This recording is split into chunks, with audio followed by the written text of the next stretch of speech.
Today, we're breaking down 18 rail tricks that you gotta try this weekend, and we're starting with some beginner tricks and working to some more advanced tricks. There's also going to be chapter markers down below so that you can come back to this video and progress your riding all season long. Also, subscribe to the channel because I'm going to do a whole breakdown on a whole bunch of jump tricks that you gotta try as well. Let's get started.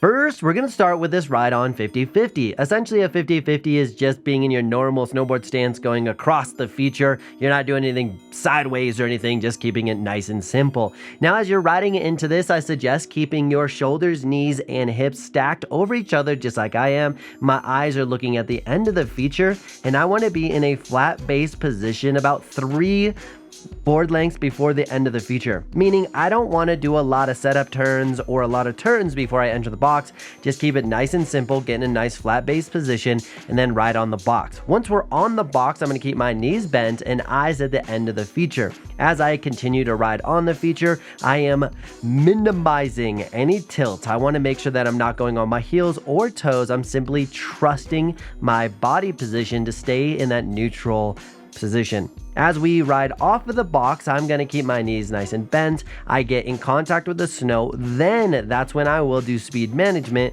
such as slowing down or preparing for the next feature. With a 50-50, I just highly recommend keep it as simple as possible, keep your arms quiet, and do not overcomplicate it. For most of the tricks in this video, we're going to use this metal rail, but you can perform most of these tricks on a flat box as needed. So trick number 2 is going to be a ride on 50-50. The biggest difference between a rail and a box is that you have a little bit more consequences. Notice how high this feature is off the ground, which it makes it a little bit scarier, and the feature is also very narrow. But if you focus on the fundamentals, meaning getting your board flat and lined up perfectly, knees bent, and eyes at the end of the rail, this is actually a very simple trick, but definitely a bit scary.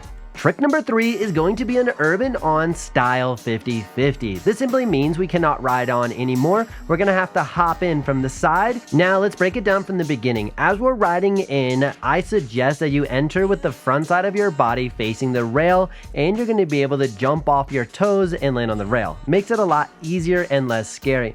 As we're going in, I suggest having it about 15 to 20 degree trajectory towards the beginning of the feature.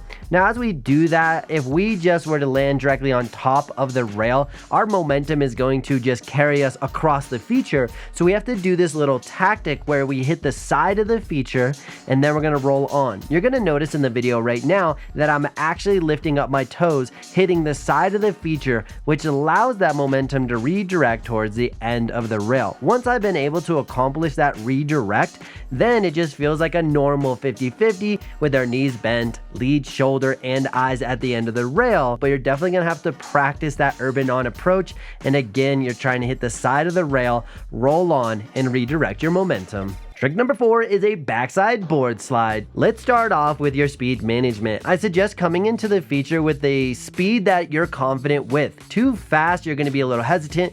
Too slow, you're also going to be fighting for balance while in the feature, so you're definitely finding a happy medium.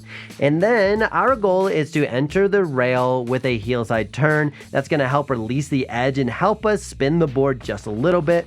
But once I'm in the air, I'm getting my board to rotate 90 degrees. I use this method called the scissor method, meaning my lead foot is pulling back, my back leg is pushing forward, allowing the board to move to 90 degrees pretty quick and effortlessly. Once I get my board to 90 degrees, you're going to notice that my lead shoulder is pointed at the end of the feature along with my eyes. This is a very awesome body position to be in because it's going to help me come out my dominant direction so I'm not twisting, getting spun, or end up switch unintentionally. As I'm on the feature, you're going to notice that my knees are also bent and I'm in a pretty good balanced position. I'm going to hold this position for the duration of the feature, and just before the end I will extend my knees a little bit so I can get a little bit of spring off the feature, and then I'm going to get back to my dominant direction. I like landing on my toe side edge. This helps me from spinning out or doing anything weird. I feel like I have a lot of confidence when I land on my toe side edge.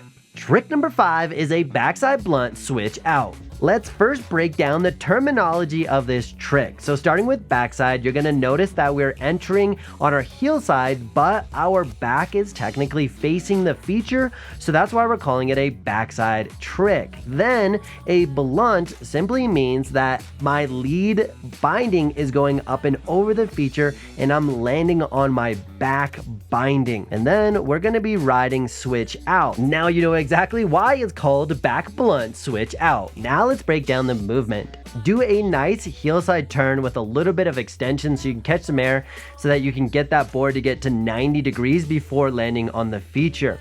But you're gonna notice that my belly button is directly stacked over the feature. This is an ideal position so that we can keep our balance through the whole rail, but you're gonna notice that I'm shimmying the board underneath my body, allowing me to land on that back binding. As I land on the rail, you're gonna notice that I sink into that back leg and my eyes are looking at the end of the feature, helping me ride through the whole thing. But one big difference is we have to come out our switch direction, and I do this by allowing my back shoulder to actually rotate, and my back shoulder will point at the end of the rail. This is gonna give me a little bit of momentum, helping me ride out my switch direction. And then as I land, I'm trying to get my belly button to be in the center of my knees, and I'm trying to absorb the impact with both knees at the same time while being on my toe side edge. Trick number 6 is the frontside 180 on to switch 50-50. As a prerequisite for this trick, I definitely suggest you have switch riding pretty confidently as well as 180s.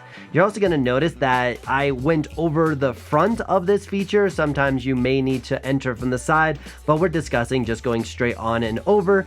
You could also do this on a box. So as we enter, I'm having enough momentum to carry me through the feature. I'm actually gonna get a little bit lower and wind up, and I'm making sure that I get a good amount of pop, but not too much where I slam on the rail. After that, I'm going to throw my shoulders for the full 180-degree rotation, and then quickly allowing my board to meet and match my upper body. This is gonna get the full 180 degrees completed by the time I get to the rail. Once I'm on the rail, I'm going to absorb that impact with my knees so that I don't slip out and fall. After that, I am trying to restrain my shoulders from continuing the momentum, but that's going to be one of the biggest challenges of this trick.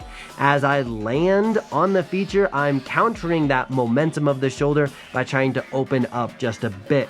And then I ride through the feature, switch 50-50, belly button centered, nice and even, as I exit the feature, keeping my knees bent, and I try to land back on my toe side edge. As you know, I love the toe side landing, makes things a lot easier. Trick number 7 is going to be the frontside 180 on to switch backside 180 out. Now this trick is very similar to the last one, but the biggest difference is we're gonna look uphill and let our back shoulder continue the momentum. But as you know, we're gonna land on our toe side edge. This one is way easier than just doing a frontside 180 on because you get to carry the momentum and you just let it go and enjoy the ride. Definitely give this one a try. Trick number 8 is the front blunt pullback, and probably one of the more techie tricks on this list. And quiz, comment down below, why is this called front blunt? Now let's break it down. Let's go enter the rail on our toe side edge. We are once again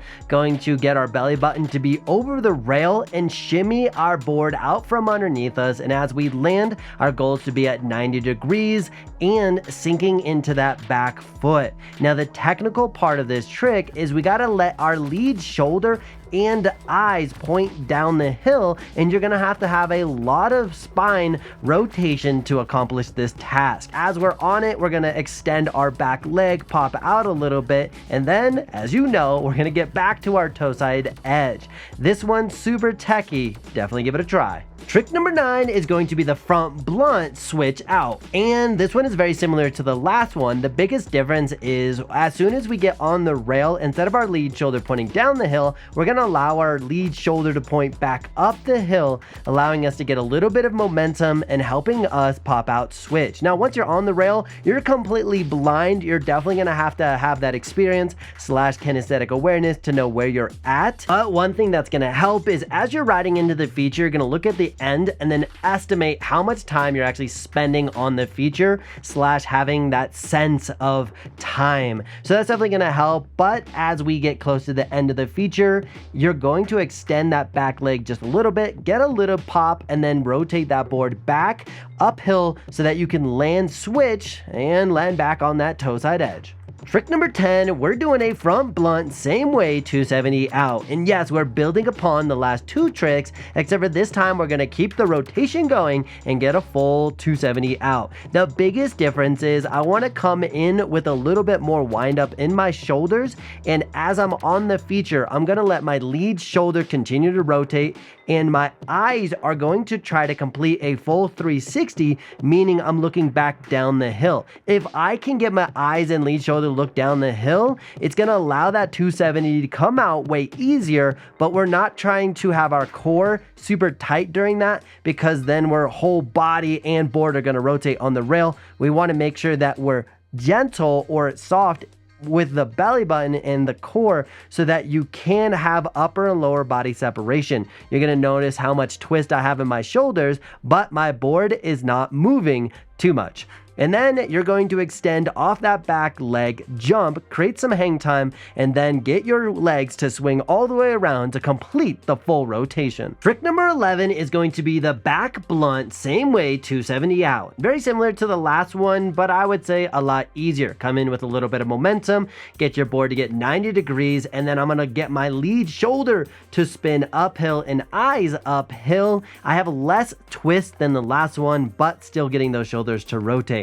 I love sinking into that back leg because I'm going to get more spring out of my board to get the 270. As soon as I'm jumping off of the feature, I'm scissoring my legs and I'm getting in a super countered position, and that's totally okay on this situation, as well as land back on your toes. And I admit this is not the cleanest back blunt 270 out I've ever done. I would recommend that you get more 90 degrees so that you can be way more awesome than I am. Trick number 12 is going to be the frontside board slide. So we're going to be entering the rail with the front side of our body facing it. And then we're going to be jumping off our toes, getting our board to rotate 90 degrees under our lead binding while keeping our lead shoulder and eyes at the end of the rail, and then hold this body position for the duration of the feature. And then as you get to the end, you can extend your legs a little bit to pop off, but the goal is to get our board back underneath us and come out our dominant direction. One bonus tip is if you're struggling to get your board to 90 degrees, think about your back heel rotating down or pulling your back heel down the hill. That's going to help you get that oomph to get the 90 degrees. Trick number 13 is going to be a frontside 50-50, but this time it's going to be on a round tube. I find round tubes a lot easier for the urban on approach style because you can rock to the side of the feature and then roll on, and you can get locked in pretty effortlessly. And just a friendly reminder, as you're on it, you definitely want to keep your eyes and lead shoulder at the end of the feature, and then keep your knees bent so that you have more balance. It's a little bit trickier to balance because technically you have less surface area on the feature because the feature's round versus being flat base. So keep your knees bent, as well as keep your belly button stacked directly over the feature. That's going to help you stay on for the whole entire slide, or 50-50 or grind. Trick number 14 is going to be a frontside 50-50 with the backside 180 out. When you're doing any tricks at the end of the feature, you really got to make sure you lock in at the beginning. A lot of times we focus on the end feature and mess everything up on the way in. So lock in that 50-50. Now about halfway through the 50-50, because this rail is pretty short, I am getting my eyes and lead shoulder to go back up the hill, getting my body twisted or prepared for the backside 180 out. As I exit the rail, you're going to notice how quickly I scissor my legs to catch up to my lower body, allowing me to get that full rotation of the board, and then yup, land back on that toe side edge. Trick number 15 is the frontside 50-50 to frontside 360 out. Now, you definitely need a feature that has a bit of a drop off just so you have more time, but I'm definitely making sure that I pop and get as much explosion off of the feature as I can. But starting from the beginning, make sure you lock your 50-50 in and you're in a very strong balanced position. I'm about halfway through the rail. I really bend my legs and wind up my lead shoulder, and then I get close to the end of the rail. I'm driving my hips back, trying to get a massive explosion off the end of the rail while letting my lead shoulder go in the frontside direction. And then I'm gonna release all that pressure, all that snap, and try to get my shoulders to rotate 270 degrees. And then I'm gonna let the leg scissor for the last 90. And then, as you would expect, we're gonna try to get back to that toe side edge. Trick number 16 is a frontside 50-50 to backside 360 out. And yes, this backside 360 is a bit sloppy.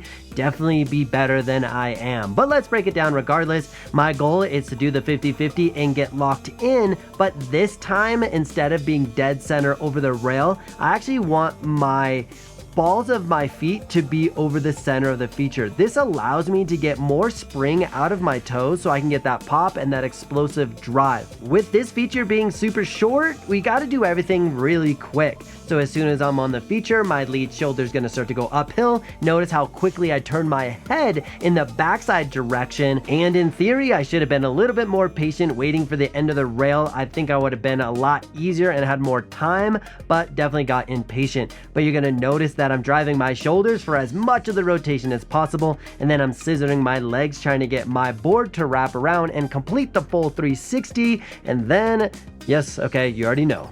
Get to the toe side edge. Trick number 17 is going to be this side approach ride on frontside 50-50 360 out. Just another example of this trick, but I wanted to illustrate how quick everything happened. I rode on, didn't jump, and I just locked in just like we talked about earlier, but I was so explosive with throwing my shoulders, whipping my hips around and getting the board around, and I didn't have a lot of hang time, but I was able to throw it around. The biggest thing that's gonna help is making sure you look in the direction you're going, and then you're gonna notice that I do land on my toe side edge, but I'm landing in a position. As soon as I land, I was in full control. If there was a small child or even a fence, I was able to be in control immediately and go around effortlessly. So just another fun example of a frontside 360 in a different situation. Trick number 18 is gonna be this front blunt tap over this rainbow box, but I want to talk about two big things: hitting the side of the box as well as the landing position. So starting off, you're gonna notice that I line up to the side of the feature,